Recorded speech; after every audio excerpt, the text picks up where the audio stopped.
안녕하세요. 오늘도 사연살롱을 찾아주셔서 감사합니다. 서울에서 아기 하나 데리고 친정아버지께 육아 도움 받으며 혼자 살아가는 돌싱녀예요. 아기가 태어난 지 얼마 안 됐는데 아이 아빠를 비롯한 시댁으로부터 아기만 데리고 도망치다 빠져나와 버렸네요. 친정아버지 혼자 사시는 친정으로 돌아와 복직하고 워킹맘으로 사는 지금 마치 천국으로 돌아온 것 같아요. 시댁 식구들과 남편과 함께 살던 그 집은 지옥과도 같았어요. 저희 전 남편은 최고의 전문직으로 꼽히는 의사였어요. 전문직 남자와 결혼을 앞둔 여성분들 꼭 기억하세요. 그 남자가 개천에서 용난 계룡남인지 아님 시댁에서 개원하는 걸 서포트 해줄 수 있는 집인지를요. 제 전 남편은 흑수저 집안에서 태어나 순전히 본인만 공부 열심히 해서 의사가 된 계룡남이었어요. 그러다 보니 온 시댁 식구들이 남편만 쳐다보고 빨대꽂이를 하더군요. 저도 적은 월급이지만 안정적인 공무원이고 시댁 식구들에게 최대한 정성을 다하려 했어요. 하지만 가난한 시댁 식구들은 절 가족이라 생각하는 게 아니라 남편 돈 축내는 식충이로 보더군요. 막장 시모와 개날라리 신우 셋과 함께 살던 시댁은 거대한 불구덩이 같았어요. 계룡남이 남편과 결혼한 지 3년 된 저까지 불구덩이로 끌어내리려고 하더군요. 다시 생각만 해도 너무 싫어서 소름이 다 돋네요. 둥글둥글하고 순한 성격이라 웬만하면 다 좋게 넘어가려던 제가 이렇게 입에 거품을 물고 이혼한 걸 보면 얼마나 막장 시댁인지 상상이 되시나요? 아무것도 모른 채 의사 남편과 결혼해서 학을 떼고 이혼하기까지 지난 3년간의 썰을 한 번에 풀어볼게요. 끝까지 함께 들어주시고 여러분께서 판단해 주세요. 갓 낳은 아기 데리고 이혼한 저의 선택이 옳았는지를요. 먼저 저희 친정아버지는 태권도 선수셨어요. 아쉽게도 국제대회에서 입상은 못하셨지만 돈 없는 집에서 못 먹고 못 배운 실력으로 그 정도면 엄청난 실력이었다고 생각해요. 늘 가난한 동네에서 없이 살다 보니 제 주변에는 다 못 사는 사람뿐이어서 세상 사람들이 다 허리띠 졸라매고 사는 줄 알았어요. 저희 엄만 식당에서 일하셨는데 저와 제 친오빠 이렇게 두 자녀를 먹여 살리기 위해 밤낮으로 일하셨던 것 같아요. 저희 아빠가 태권도 도장을 운영하셨는데 그게 부침이 좀 심했거든요. 아빠가 입에 발린 소리 하시며 영업을 잘하는 스타일도 아니셨고요. 우후죽순으로 늘어나는 태권도 도장끼리 경쟁하느라 아빠는 늘 맘졸이며 투잡, 쓰리잡을 뛰셨던 걸로 기억해요. 그렇게 네 식구가 똘똘 뭉쳐 한 칸짜리 방에서 고된 생활을 했어요. 현실적인 돈 문제 때문에 우리 집은 한 푼이라도 더 모으기 위해 투쟁하는 합숙소 같은 느낌이었죠. 저와 오빠도 어릴 적부터 맨날 남이 버린 옷과 물건들만 쓰고 아끼며 사는 게 습관이 되었어요. 그렇게 몇 년을 살다 보니 제가 초등학교를 졸업할 때쯤엔 통장에 돈이 좀 모였나 봐요. 드디어 방 2칸짜리 전세로 이사를 가게 되었어요. 무려 아파트로 말이죠. 이사간 당일 아직 짐을 다 풀지도 않은 채 엄마 아빠가 시장에서 통닭 한 마리를 사오시더군요. 돈 아낀다고 가족끼리 생일 케이크도 한번 안 사 먹어봤는데 아파트에 이사 온 기념으로 통닭 사서 생전 처음 가족 파티를 했네요. 자, 엄마가 손이 작아서 한 마리밖에 안 사왔는데 나한테 쓰니 너희들 실컷 먹어. 여보, 자기도 닭다리 하나 잡고 뜯어. 찢어지게 가난한 남편 만나 지금까지 고생하고 살았으면 이 정도 호강은 해도 되지 뭐. 이제 전세지만 아파트로 이사도 왔고 우리 부부도 좀 누릴 거 누립시다. 백날 첫날 생고생만 하다가 늙어 죽으면 얼마나 억울하겠어? 안 그래? 아빠는 엄마에게 이렇게 농담하며 닭다리를 하나 건네주셨어요. 그런데 그 닭다리가 엄마의 처음이자 마지막에 호강이 될 줄은 꿈에도 몰랐죠. 엄마는 처음 살아보는 아파트가 너무 쾌적하고 좋다면서 통닭을 다 드시지도 않은 채 연신 바닥을 걸레질하시며 닦고 또 닦았어요. 그러다 엄마가 갑자기 윽 소리를 내시며 가슴을 부여잡고 쓰러졌어요. 엄마 왜 이래? 아빠, 얼른 119 불러요. 엄마가 쓰러지셨어요. 결혼해서 10년이 넘는 기간 동안 단칸방 차글세를 벗어나려 밤낮으로 일하시다가 과로로 심장마비가 온 거였어요. 평소에 병원비 아낀다고 건강검진 한 번을 안 받아봤기에 엄마 심장이 약한지 어쩐지도 모르고 살았죠. 정말 돈이 전부가 아닌데 건강 잃으면 돈이고 뭐고 쓸 겨를조차 없는 건데 저나 우리 가족은 참 바보같이 살았어요. 우리 집안에 환한 해바라기 같던 엄마가 급작스레 돌아가시고 가족들은 충격에 빠졌죠. 불행인지 다행인 건지 그 충격에서 헤어나기 위해 각자 도생으로 그냥 몸을 갈아서 열심히 살았던 것 같아요. 엄마가 과로하다가 돌아가신 걸 빤히 알면서도 어딘가에 집중하지 않으면 심적으로 너무 괴로웠거든요. 전 미친 듯이 공부를 했고 오빠는 하루 종일 운동에 매달렸어요. 아빠는 태권도장 운영과 더불어 주말이면 투잡, 쓰리잡을 뛰셨어요. 하루는 오빠가 학교에서 놀림을 받았다며 아빠에게 하소연을 하더군요. 아빠, 때밀이 알바 그만하면 안 돼요. 우리 태권도장 같이 다니는 친구가 태권도 관장님이 목욕탕에서 때밀이 한다고 다 소문 퍼뜨리고 다닌다고 말이에요. 네? 저는 그때 아빠가 눈물을 흘리는 모습을 처음 본 것 같아요. 심지어 엄마가 돌아가셨을 때도 워낙 정신없이 장례식 치르고 저희 남매 돌보시느라 눈물을 보이지 않았던 아빠였거든요. 근데 때밀이 그만하란 말에 그동안 삼켜만왔던 눈물을 왈칵 쏟아내시는 느낌이었어요. 아빠도 좀 쉬고 싶은데 가만히 있으면 네 엄마가 너무 보고 싶어서 어찌할 바를 모르겠다구나. 여보, 보고 싶소. 대체 왜 이렇게 빨리 가버린 거야? 그때도 느꼈죠. 아빠도 사람이구나. 그날 밤 늦게까지 세 식구가 나란히 식탁에 앉아 엄마를 추억하며 생전 처음으로 마음을 터놓았던 것 같아요. 그 후로 아빠는 태권도장 운영에만 몰두하셨고 오빠는 태권도 선수가 되기 위해 진로 설정을 했으며 전 안정적인 직장인이 빨리 되기 위해 열공에 열공을 더했어요. 그 결과 오빠도 원하는 대로 태권도 선수가 되었고 전 서울 명문대학을 조기 졸업하고 7급 공무원에 합격할 수 있었어요. 전 엄마가 돌아가시고부터 뭐든 맡은 바 최선을 다하는 게 습관이 되었죠. 그렇게 몇 년을 일하다 보니 상체 관절 여기저기가 너무 아프더라고요. 노가다 일하는 사람이나 몸 상하는 줄 알았는데 항상 뻣뻣하게 컴퓨터 앞에 앉아있는 사무직들도 아프기 마찬가지더군요. 직장 근처 정형외과에 단골 환자가 되고 말았죠. 그날도 환자 대기석에 앉아 진료를 기다리고 있었어요. 그런데 옆에 앉아 계신 모르는 할아버지가 카통 사육법을 저한테 물어보시더군요. 전 당연히 친절히 가르쳐 드렸죠. 아유, 고마워요 아가씨. 참하고 예쁘게 생긴 아가씨가 노인네 모르는 걸 친절하게도 알려주네. 아, 별 말씀을요. 칭찬 감사합니다. 한 5분쯤 지났을까? 이번엔 저쪽에서 웬 할머니가 절 향해 소리치며 달려오시더군요.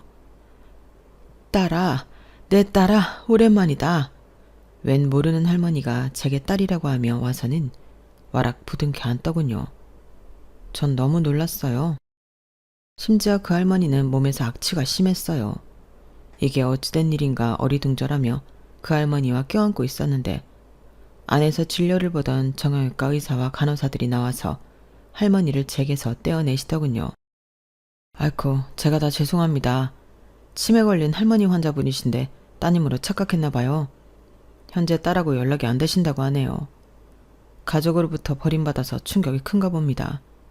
특히나 안 씻는다고 난리치셔서 요양보호사분들이 난감해 하시네요. 여튼 환자분께 민폐 끼쳐서 죄송합니다. 정형외과 의사로부터 자초지종을 다 듣고 나자 그 할머니가 너무 불쌍했어요. 그 치매 걸린 할머니는 여전히 절 보고 딸아를 외치며 버둥거리셨어요.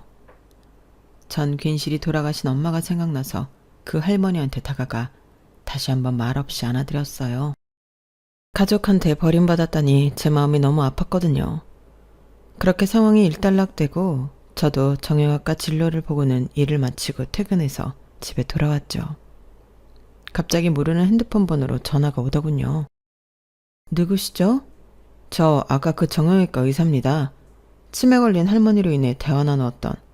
기억하시죠? 아, 의사 선생님 안녕하세요. 근데 어쩐 일로 전화 주셨나요?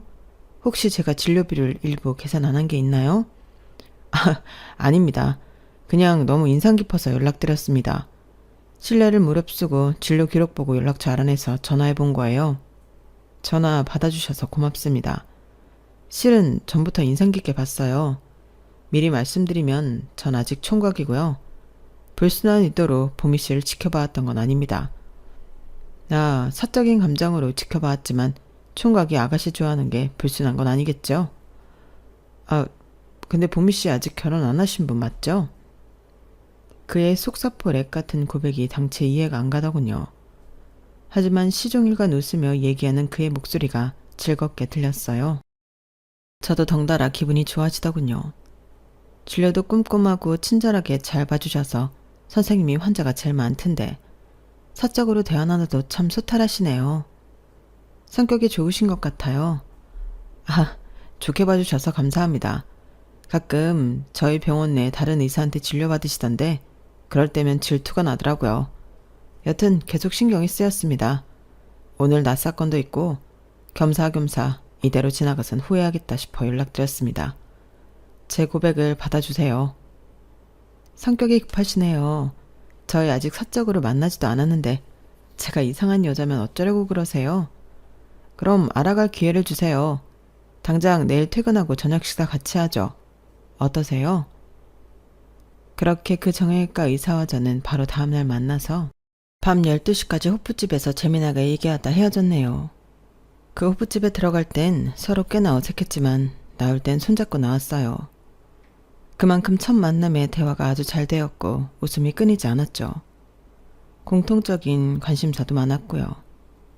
그리고 솔직히 털어놓자면 키 180 넘고 얼굴도 잘생긴 훈남 의사가 제게 스트레이트로 호감을 표현하는데 안 넘어갈 여자가 몇이나 있을까요? 그 남자의 이름은 박의상. 이 사람과 전 그날부로 커플이 되었죠. 이런 식으로 공부했으니 명문대 의대생이 되었겠구나 싶을 정도로 저와의 관계에 있어서 저돌적이었어요. 진짜 추진력 하나는 짱이었죠. 결혼 얘기까지 나오는데 몇 달 걸리지도 않았네요. 그런데 딱 하나 걸리는 게 있었어요. 바로 그의 가족들이었죠. 박이상 이 남자는 위로 누나 셋이 있었고 일찍이 홀로 된 홀어머니와 함께 살고 있었어요. 누나들은 모두 시집갔지만 하나같이 남편들과 사이가 안 좋다며 이혼 얘기가 오가는 중이라더군요. 그래서 그런지 뻔질나게 친정을 드나들었어요. 누나 셋과 홀어머니가 합심하여 마치 저와의 데이트를 방해라도 하려는 듯 맨날 불러대더군요. 분위기 잡고 뒷골목 아무도 없는 곳에서 뽀뽀라도 해볼락 하면 느닷없이 전화벨이 울렸어요. 여보세요? 큰누나? 집에 온 거야? 또 매형이랑 싸웠다고? 육탄전을 벌린 거야? 아휴, 애들도 있는데 성질 좀 죽이지 그랬어. 어디 다친 데는 없고? 정형외과 전문의인 남동생이 우리 누나 다친 데 없나 한번 봐줘야지 뭐. 지금 곧 갈 테니 조금만 기다려. 아니, 누나가 남편하고 치고받고 싸웠다고? 그걸 어떻게 아무렇지도 않게 얘기해? 평소에도 그래? 그게 일상이라 이제 나도 아무 느낌이 없네. 여튼 당장 집에 가봐야겠어. 자기야, 정말 미안해. 우리 내일 또 한번 분위기 잡아보자고. 빠이빠이. 그랬던 케이스가 어림잡아도 한 30번은 넘는 것 같아요. 한 번은 너무 열이 받아 남친한테 불같이 화를 내기도 했죠. 지금 장난해? 나랑 데이트 중에 또 쪼르르 집에 가겠다는 거야? 이번엔 몇 번째 누나가 남편하고 싸웠다는 거야? 자기 누나들은 다 쌈딱이야? 매번 이래놓고 나한테 결혼하자고 했던 거야? 어디 무서워서 결혼을 하겠어? 닭이 부리로 지렁이 쪼듯이 자기네 식구들이 날 쪼아먹는 거 아니냐고. 이 정도로 소리치며 화냈으면 남친도 반격할 줄 알았어요. 사실 이별할 각오까지 하고 분풀이 한 거였거든요. 근데 남친의 반응이 절 머쓱하게 하더군요. 자기야, 정말 미안해. 내가 이렇게 무릎 꿇을 테니 한 번만 용서해줘. 난 자기랑 꼭 결혼하고 싶어. 우리 엄마랑 누나들 다들 가난하게 자라고 가난한 매형들 만나 고생하는 사람들이라 거칠게 변해버렸나 봐. 원래는 진짜 여리고 심성 곱고 착한 사람들이야. 너무 불쌍하잖아. 그나마 우리 집에서 가장 성공한 내가 걷어줘야지. 안 그래? 자기도 어렸을 때 가난했었다며. 내 심정 알겠지? 남친의 사슴같이 큰 눈망울에 눈물이 가득 고여 저한테 빌리고 또 비는데 제가 오히려 미안해지더군요. 결혼 전에 아주 냉철하게 판단했어야 했는데 그때 당시엔 저도 완전히 남친한테 퐁당 빠져버려 아무것도 보이지 않았네요. 남친은 절 얼른 자기네 집에 데려가 인사시키고 싶어 했어요. 그동안 결혼하고 싶어서 어떻게 참았는지 엄청난 추진력으로 밀어붙이더군요. 저도 남친을 사랑했기에 거의 다 그의 제안대로 따랐던 것 같아요. 조신하고 깔끔하게 차려입고 예비시댁에 갔죠. 표면상으로 현재 그 집엔 남친과 예비시모만 살고 있었기에 시모 선물 정도만 챙겨갔어요. 그런데 막상 도착하니 현관에 웬 신발이 엄청 많이 있더군요. 누나들과 조카들까지 총 출동했더라고요. 그런데 어느 하나 절 반겨주는 이가 없었어요. 다들 쫙 찢어진 눈으로 팔짱 끼고 절 노려보고 있더군요. 안녕하세요. 김봄이라고 합니다. 처음 뵙겠습니다. 형님들도 다 와 계신지 모르고 어머님 선물만 좀 사왔네요. 꽤 큰 과일 바구니니 이따 부엌에서 제가 깎아올게요. 야, 장난해? 벌써부터 어디서 형님이래. 우리가 널 올케로 받아들일 것 같아? 그리고 우리 집안 대들보를 통째로 뽑아간다면서 겨우 과일 바구니 딸랑 들고 와? 듣자하니 집, 차, 병원 개원하는 비용 중에 하나도 안 해온다면서. 의사 남편을 가지려면 물질적인 희생을 좀 해야 하는 거 아니야? 의상이 누나로서 나 이 결혼 용납 못해. 합당한 돈을 가져오라고. 돈. 남친 둘째 누나로부터 첫 대면에 야소리에 돈 가져오라는 소리를 듣자 하니 머릿속이 하얘지더군요. 사람으로부터 이렇게 심한 모욕을 당한 건 생전 처음이었어요. 그나마 옆에 있던 남친이 말려줘서 거실로 겨우 입장할 수 있었죠. 둘째 누나, 자자 진정하고 내 말 좀 들어봐. 내가 개원할 때까지 돈 아끼기 위해 결혼 후 우리 집에서 엄마랑 몇 년만 학가하기로 했어. 그리고 봄이가 그동안 일하면서 모은 돈도 가져오기로 했으니 너무 뭐라 하지 마. 봄이 놀라겠다. 예비 시모도 한성갈 하는 사람 같았어요. 박 의상이 헛똑똑이야. 널 사위 삼겠다는 부잣집 딸내미들이 줄을 섰는데 어디서 저런 가난뱅이 버러지를 데리고 오냐? 아유, 내 팔자야.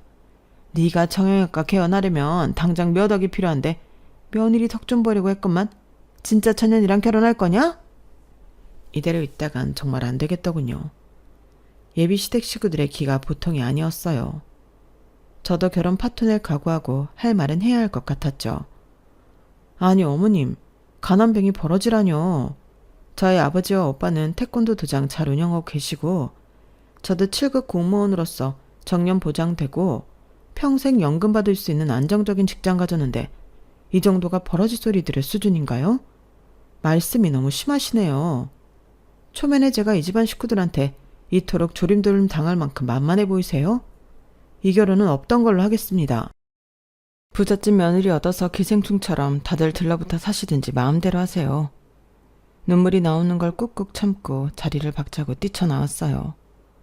그들 앞에서 울면 왠지 지는 느낌이었거든요. 자기네들도 그리 부자는 아니면서 나보고 돈 없다고 무시하는 꼴이라니. 의사 아들 하나 뒀다고 아주 양반이 따로 없었죠. 저와의 결혼을 강력히 원하던 남친은 진짜 파토날까봐 그날 이후 거의 저를 스토커처럼 따라다녔어요. 귀찮을 지경이었죠. 자존심에 크게 상처를 입은 제가 이별을 선언하고 꿈쩍도 안 하자 남친은 다른 수를 쓰더군요. 남친 혼자 결혼식장을 예약하고는 청첩장까지 찍어서 제가 일하는 사무실 사람들한테 다 돌리더군요. 당연히 저한테도 한 장 주고요. 어이없어 하고 있는 제게 동료들은 다들 축하해줬고요. 화가 나서 남친을 따로 만나 진지하게 대화를 했어요. 대체 이게 뭐하는 짓이야? 자기 스토커야? 난 당신네 가족들이 원하는 돈 많은 집안 자식이 아니야. 부잣집 딸내미 하나 꼬셔서 얼른 결혼해. 우리 헤어져. 다신 찾아오지 말라고. 그럼 나 없어져 버릴 거야. 봄이가 나랑 결혼 안 해주면 나 이 세상에서 없어져 버릴 거라고. 넌 내게 전부야. 내가 우리 가족들이 뭐라 하는 거 다 막아줄 테니 얼른 쉬고 올리자. 식장까지 다 예약해놨어.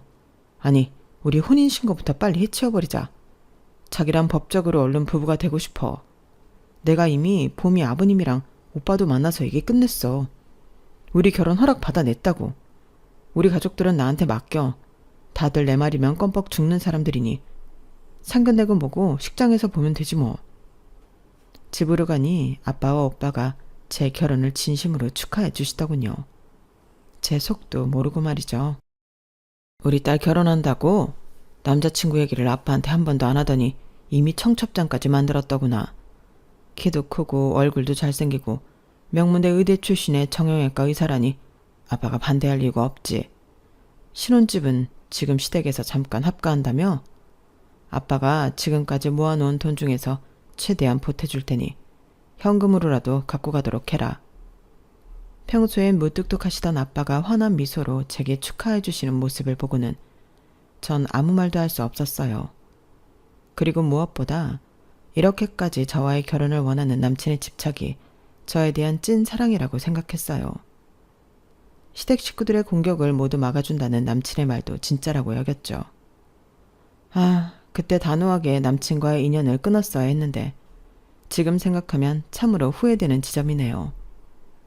남친의 말대로 상견례도 생략하고 결혼식장에서 시댁 식구들 2번째로 봤네요.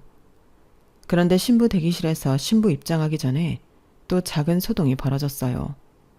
갑자기 우리 고모가 너무 당황해 하시더군요. 봄이야.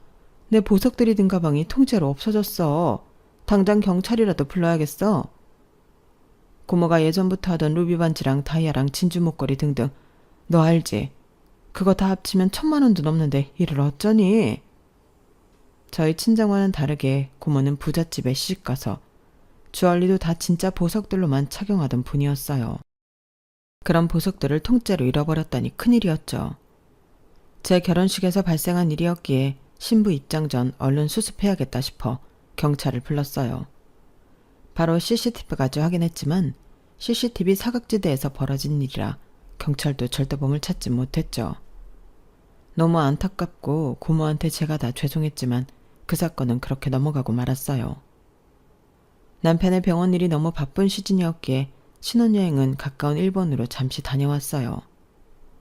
3명의 신우들과 시모 선물로 각각 샤넬백을 선물로 사들고 갔어요. 다 제 돈으로 말이죠. 시댁 식구들이 당연히 좋아하실 줄 알았어요. 근데 제 예상은 완전히 빗나갔죠. 야, 샤넬백 정도로 퉁치고 넘어가려고 했어? 의사를 남편으로 맞이했으면 적어도 에르메스 정도는 선물로 들고 와야 하는 거 아니야? 막내 형님, 자꾸 야야거리시는데 올케라고 정확히 호칭을 불러주시는 게 좀 더 교양 있지 않을까요? 제가 이 집에 시집 올 때 현금 2억 넘게 들고 와서 어머니가 형님들께도 섭섭지 않게 드리고 나머지 현금은 나중에 남편 개업할 때 쓰려고 통장에 넣어놓고 있습니다. 무슨 밥숟가락 하나 덜렁 들고 온 며느리 마냥 몰아가지 마시라고요. 샤넬백 싫으시면 저 돌려주세요. 당장 중고로 처분할 테니. 아니, 저건 어디서 지보다 나이도 많은 형님들한테 눈을 희번뜩이며 지랄이야. 그리고 줬다 빼는 게 어딨냐? 어서 내놔. 에르메스 대신 이거라도 하고 다녀야지 뭐. 첫째부터 셋째까지 자매들이 하나같이 지랄들인지 정말 남이었으면 머리칼이라도 쥐어 뜯어주고 싶을 만큼 얄미웠어요. 그렇게 지옥 같은 합가가 시작되었죠. 거지 같은 성깔에 시모와 합가하는 걸 제가 너무 쉽게 여겼나 봐요. 그 후로 스트레스를 너무 많이 받아서 소화가 안 되고 머리가 아파 진통제며 소화제를 달고 살았던 것 같아요. 참으로 바보 같았죠. 70대의 시모는 물떠와라부터 시작해서 모든 걸 제게 다 시키더군요. 저도 하루 종일 공무원 일하며 진이 다 빠져서 집에 돌아왔는데도 시모는 살림에 손 하나 까딱 안 하고 다 시켜 먹었죠. 요실금이 있던 시모는 하루에 빤스만 몇 개씩 뒤집어 벗어내 놓았어요. 가끔은 변실금까지 있는지 똥 묻은 팬티까지 저보고 빠르라더군요. 어머님, 정형외과긴 하지만 아들이 의사인데 아들한테 요실금, 변실금 같은 거 상담 좀 받아보세요. 병원 추천받아서 진료도 한 번 더 받아보시고요.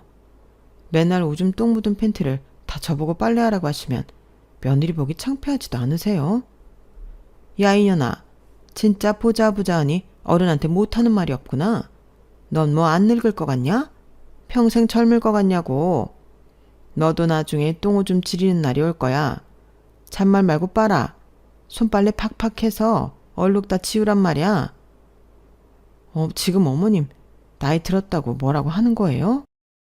손발 멀쩡하시면 이런 건 며느리인 저한테 시키지 마시고 직접 하세요. 저도 비이상해서 더 이상 빤스는 못 빨겠네요. 게으르기만 하고 무지 까다롭던 시모의 비위 맞추기가 힘들어질 때쯤 첫째 시누이가 이혼했다며 애 둘을 데리고 시댁으로 들어왔어요. 돌아버리겠다군요. 여기 방 3개니까 나랑 애들이랑 작은 방 하나 써도 되지? 나 남편이랑 이혼했으니 다른 남자들이랑 소개팅도 해야 하고 바쁠 것 같으니 올케가 주말마다 애들 좀 맡아줘. 네? 이혼을 하셨다고요? 갑자기 왜요? 아니, 남편이 새삼스레 내가 정가 가지고 비아냥대잖아. 깜빵 들락날락거린 년이라나? 참네. 모르고 결혼한 것도 아니고 본인도 어릴 적부터 깜빡 드나들기를 밥 먹듯이 했으면서 말이야. 전 제가 잘못 들은 줄 알았어요. 얼굴은 곱상하게 생겨서 깜빵? 너무 놀라서 동공지진이 일어났죠. 따로 남편한테 물어봤어요. 큰형님이 정가 기록이 있어? 감옥 갔다 왔냐고. 미리 말 안 해서 미안해. 오래전 일이라 까먹고 있었네. 까먹을 게 따로 있지. 그런 걸 나한테 얘기 안 하면 어떡해. 대체 무슨 죄로? 몇 개월이나 교도소에 있었던 거야? 몇 번째 전과 말하는 거야? 누나 사기랑 절도 7범이라 좀 여러 번 왔다 갔다 했어, 감옥. 날라리인 줄은 알고 있었지만 사기에 절도까지 7범이라니. 갑자기 큰 신우가 무섭기까지 하더군요. 그 후로 뭔가 제 귀중품 보관을 좀 더 조심하게 됐죠. 큰 신우와 조카들이 시댁에 얹혀 살았어도 자잘한 살림은 다 제 몫이었어요. 그날도 큰 신우 방까지 쓸고 닦고 하고 있었죠. 그런데 어디서 낯익은 복주머니가 보였어요. 밑에 이름이 이니셜로 조그맣게 적혀있길래 확인했더니 우리 고모 이니셜이었고 그 안에 들어있는 보석들은 어릴 적부터 봐오던 고모의 주얼리들이 확실했어요. 그럼 그때 결혼식장에서 고모 주얼리를 훔친 사람이 바로 내 큰 신우? 그때부터 손발이 달달 떨리기 시작하더군요. 결혼 후 다른 남자 만나러 다니느라 정신없던 큰 신우가 집에 도착하자 붙잡고 따져 물었어요. 이 복주머니 이거 어디서 난 거예요? 우리 고모 것이 확실한데? 결혼식장에서 훔친 거예요? 아, 이거 그냥 누가 화장대 위에 놨길래 내가 갖고 온 건데? 뭐야, 지금 내가 훔쳤다고 의심하는 거야? 그때 경찰 오고 난리 났었던 거 다 봤으면서 진짜 뻔뻔하네? 또 깜빵 가고 싶어요? 당장 경찰에 신고할 거예요. 그때 옆에 있던 남편이 전화기를 들고 신고하려던 절 말리더군요. 제발 진정하고 내 말 좀 들어봐. 지금 또 누나가 깜빵 가면 조카들은 누가 키우겠어? 지금도 이혼한 매형이 양육비 한 푼도 안 줘서 내 월급에서 누나 생활비 주고 있는데 제발 신고하지 말고 그냥 넘어가 주면 안 될까, 여보? 뭐? 이혼한 누나랑 조카 생활비를 당신이 내고 있다고? 어쩐지 나한테 생활비 한 푼 안 주고 다 내 월급으로 커버하려는 이유가 있었구만. 난 당신이 개원할 비용 모으려는 줄 알고 생활비 한 푼도 요구 안 한 거야. 근데 엄한데 돈을 쓰고 있어? 아유, 이 등신아. 가족들이 말려서 결국 신고는 안 하고 그대로 넘어가고 말았어요. 마음속으로 고모에게 너무나 미안했죠. 설상가상으로 한 달 뒤 둘째 시누이가 조카 넷을 데리고 시댁으로 기어 들어오더이다. 나도 언니처럼 쿨하게 이혼해버렸어. 아이 낸 육아에 스트레스 받아 돌아버리겠는데 동네 아줌마들하고 호스트바 한번 갔다고 남편이 난리를 치잖아. 지는 룸사롱이며 노래방 도우미며 맨날 여자들이랑 뒹굴면서 말이야. 아니 둘째 형님, 저희도 시댁에서 신혼살림하고 있긴 하지만 여기가 방 3개짜리 30평 아파트인데 아이 4까지 데리고 여기서 어떻게 다 같이 지내시려고요? 거실에서 자면 되잖아, 이렇게. 너무 싫은 티 팍팍 내는 거 아니야? 기분 잡치게. 곧 방 얻어서 나가줄 테니 걱정 말라고. 이 집 식구들은 죄다 구라쟁이들인지 얼마 뒤 나간다는 둘째 시누이는 계속 거실에서 지내더군요. 맨날 속 끓이고 있는 제 눈치를 살살 보던 남편은 저와 단둘이 여행을 한번 가자고 권유했어요.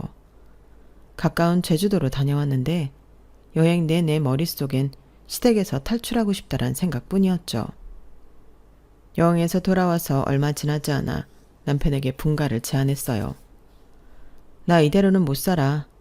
당신 당장 핸드폰 켜고 통장 내어 까봐. 얼만큼 모았어?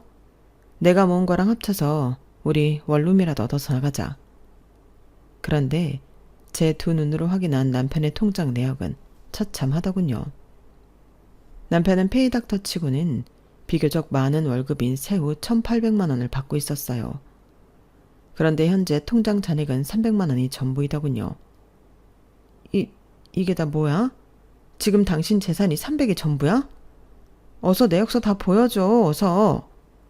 남편은 그동안 매달 시모와 신우 3명에게 무려 1,600만 원씩을 바치고 있었어요. 본인은 200만 원으로 식비며 용돈, 유흥비 등으로 쓰고 있었던 거죠. 그러니 돈을 모을 수가 없었고 덕분에 시모와 신우이들은 직업 하나 없이 남편과 이혼하고 아이들 키우며 잘 살 수 있었던 거였어요. 피가 거꾸로 솟는 것 같았죠. 내 쥐꼬리만한 공무원 월급은 살림살이하는데 다 들어갔는데 개업할 돈 모으라고 터치 안 한 남편 월급은 죄다 신우들과 시모에게 들어가고 있었다니. 더는 못 참겠더라고요. 이혼해. 다 필요 없어. 이렇게는 못 살아. 이게 무슨 결혼 생활이야. 노예 생활이 따로 없지 뭐야. 그것도 날 경멸하는 사람들과의 합숙 생활을 매일 하려니 나도 힘 빠져. 변호사 선임하고 이혼 서류 준비할 테니 당신도 대비해. 남편은 또 강하게 만류하더군요. 하지만 이제 더 이상 남편 얼굴도 마주하기 싫었어요. 그런데 참 하늘도 무심하시지. 지난달에 갔던 제주도 여행에서 덜컥 임신이 되어버렸어요. 속이 미식거려서 혹시나 하는 마음에 테스트기를 해보니 빼박 임신이었죠. 0.1초 동안 남편 모르게 아이를 치우고 그대로 이혼을 진행할까도 생각했지만 일단 남편에겐 알려야겠다고 생각했어요. 뭐? 야호, 너무 잘됐다. 우리 아기라니. 너무 예쁠 것 같아. 딸이든 아들이든 우리 꼭 낳아서 잘 키우자. 이혼 같은 건 없던 일로 하자. 자기야, 내가 다 미안해. 앞으로 누나들한테 생활비 주던 건 일단 반으로 줄일게. 누나들 직장 잡을 때까진 어쩔 수 없을 것 같아. 대출을 받아서라도 원룸으로 분가하자는 저와의 약속을 남편은 차일피일 미루더군요. 그러는 동안 저의 배는 불러왔고 만삭이 될 때까진 직장을 다녔던 저는 너무 힘들었어요. 그러다 출근길에 덜컥 양수가 터져버렸어요. 어찌할 바를 모르겠더군요. 생판 모르는 사람을 붙잡고 좀 도와달라고 사정했어요. 119에 실려가서 바로 아기를 낳아야만 했죠.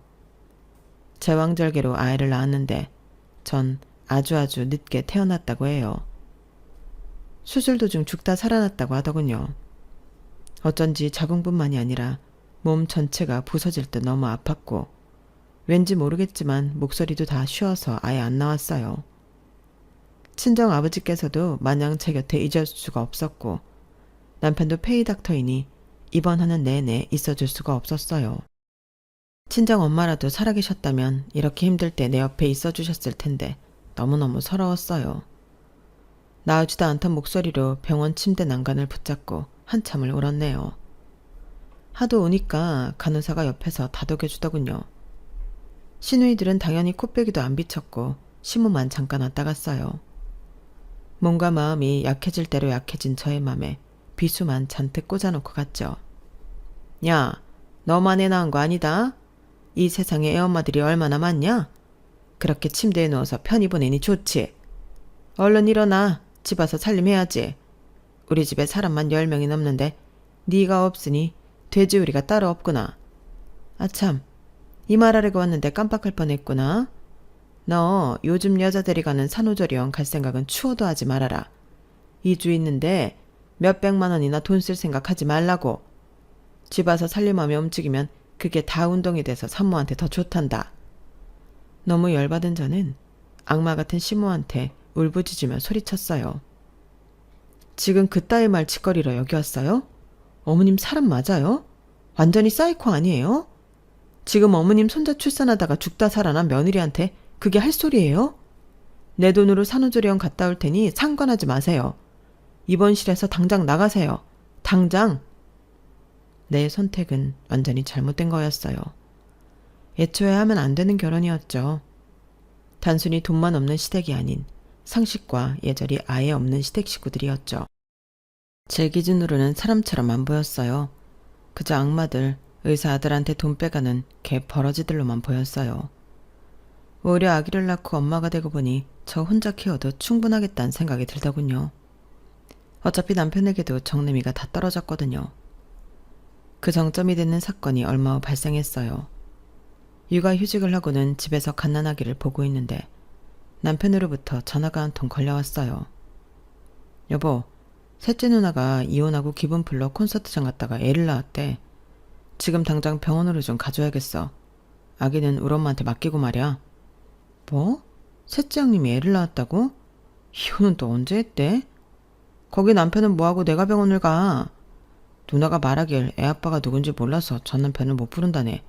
매형애는 아닌가 봐. 그래서 말인데 당분간은 당신이 애 좀 키워줘야겠어. 뭐? 지금 자기 뭐라고 했어? 우리 사랑이 낳은 지 얼마나 됐다고 나보고 애 아빠가 누군지도 모르는 조카를 키우라고? 제정신이야? 그럼 어떡해.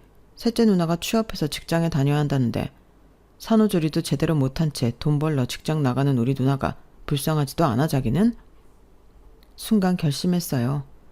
아, 이 남자도 제정신이 아니구나. 이 남자랑 계속 살다간 내 명예 못 죽겠구나. 이 집 식구들은 날 사람이 아닌 노예로 보는구나. 탈출하자. 당장 이혼해. 진작 이 결혼 때려쳤어야 하는데 아니 아예 시작을 말았어야 했는데 사람인 줄 알고 상대했더니 이것들이 다 사람이 아니었네. 다 때려쳐. 병원이고 뭐고 당신 지금 당장 집으로 들어와. 밖에서 다 듣고 있던 신우들이 제 방으로 쳐들어와 다짜고짜 삿대질을 하더군요. 아니 옳게. 우리 막내 동생이 지금 애를 낳아서 좀 가보라는데 그게 그렇게 싫었어? 우린 아이들이 있으니까 못 가고 집에서 노심초사하고 있는데 아기 우리가 봐줄 테니 얼른 갔다 와. 뭐? 니네 애들만 소중하고 내 애기는 아무한테나 맡겨도 되는 존재냐? 야 이년들아. 니네 막내 동생이 애 아빠도 모르는 아기를 콘서트장에서 낳았다는데 그걸 왜 올케인 나보고 가라는 거야. 그것부터가 벌써 또라이 짓이라고. 알아? 시모가 갑자기 내 뺨을 때리더군요. 이 미친 할매가 감히 내 뺨을 때려? 그때부터 시댁 식구들과 저의 육탄전이 시작됐죠. 전 태권도 선수 출신인 우리 아빠로부터 다년간 배웠던 태권도 기술을 가감없이 발휘했어요. 날라차기며 뒤돌려차기, 주먹 휘두르기 등등 시모로부터 뺨을 먼저 맞았으니 이미 제정신이 아닌 상태로 다 때려 눕혔어요. 그때 남편이 들어오더군요. 남편한테도 싸대기를 쓰게 때리고 침을 확 뱉고는 아기와 함께 집을 나와버렸어요. 그 지옥 같은 소굴을 말이죠. 택시 타고 아기와 함께 친정으로 향하는데 이제 자유다 라는 말이 저도 모르게 터져 나오더군요. 그들은 지은 죄가 많고 뒤가 구린 사람들이니 이 사건에 대해 결고 넘어지진 않더군요. 저의 매운맛을 보여줬더니 이혼도 순순히 해줬어요. 그 후로 양육비도 매달 꼬박꼬박 주고 있고요. 친정 아버지께는 죄송하지만 제 인생에서 가장 잘한 일은 이혼이네요. 시댁에 더 있었다간 아마 스트레스로 이미 저 세상 사람이지 않을까 싶어요. 여러분께서도 너무 아니다 싶으면 과감히 인연을 끊는 게 정신건강에 좋지 않을까 싶어요. 물론 저의 케이스처럼 막장 시댁은 거의 없겠죠. 결혼 전에 눈 크게 뜨고 꼭 현명한 선택을 하시길 바랍니다. 제 이야기는 여기까지입니다. 모두 행복하시고 건강하세요. 여러분, 사연 댓글에 응원과 현명한 조언 부탁드려요. 좋아요와 구독은 저에게 큰 힘이 됩니다. 오늘도 좋은 일 가득하세요.